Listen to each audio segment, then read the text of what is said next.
मैं आज आपको धनतेरस की कहानी सुनाती हूँ। एक बार की बात है, भगवान विष्णु जी मृत्युलोक में घूमने जा रहे थे तो लक्ष्मी जी बोली, मैं भी आपके साथ चलूँगी। भगवान बोले, नहीं, मुझे तो सृष्टि के पालन के लिए जाना है, आप वहाँ जाकर क्या करेंगी। तो लक्ष्मी जी जिद करने लगती हैं, नहीं, मुझे तो आपके साथ चलना है। तो भगवान कहते हैं, ठीक है, चलो। दोनों घूमने निकल पड़ते हैं। थोड़ी दूर पहुंचकर भगवान विष्णु बोलते हैं कि मुझे दक्षिण दिशा की ओर कुछ काम है, तो मैं वहां जा रहा हूं, मेरे पीछे मत आना।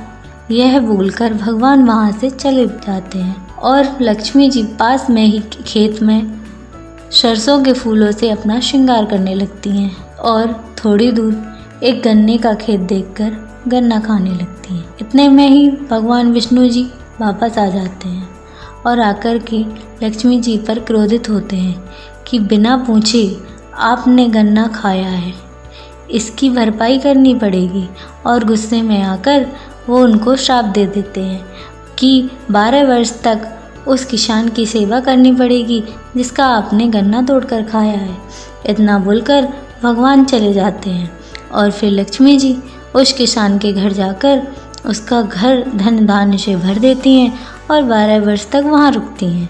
12 वर्षों के बाद जब भगवान विष्णु जी लेने आते हैं तो किसान उनको जाने नहीं देता है, रोकने लगता है। तो भगवान बोलते हैं कि लो, ये कौड़ियाँ ले जाओ और अपने पूरे परिवार के साथ गंगा में स्नान कर कर आओ।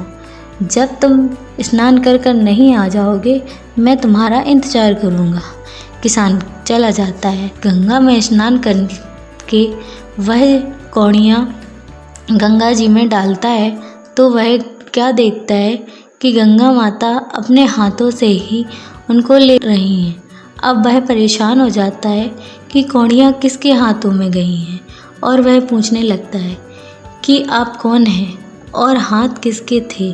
तो गंगा जी बोलती हैं, वो मैं ही थी, और तुमने जो कौड़ियाँ मुझे दी हैं वो कहाँ से आई हैं। तो किसान बोलता है, मेरे घर में एक महापुरुष आए हैं, उन्होंने दी हैं। तो गंगा जी बोलती हैं, वो भगवान विष्णु और लक्ष्मी जी हैं, उनको अपने घर से मत जाने देना, नहीं तो तुम फिर से पहले की तरह गरीब हो जाओगे।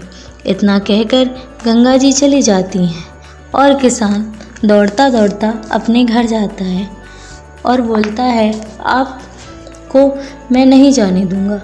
तो भगवान बोलते हैं, मैंने इनको गुस्से में आकर श्राप दिया था, इसलिए वो इतने दिन तुम्हारे पास रुकी हैं, नहीं तो वो कहीं नहीं रुकती हैं, बहुत ही चंचल हैं। तुम्हारे घर तो मेरे वजह से रुक गई हैं। तो बोला, नहीं नहीं, मैं नहीं जाने दूंगा। लक्ष्मी जी बोली, सुनो, कल धनतेरस है, तुम अपना घर स्वच्छ रखना और रात्रि में घी का दीपक जलाना और जला कर रखना। मैं आऊँगी और फिर तुम मेरी पूजा करना। मैं तुम्हें दिखाई नहीं दूंगी पर तुम्हारे साथ रहूँगी। हे माँ लक्ष्मी, जैसा किसान पर कृपा कर बरसाई है, वैसे ही कृपा सब पर बरसाए। बोलो लक्ष्मी माता की जय।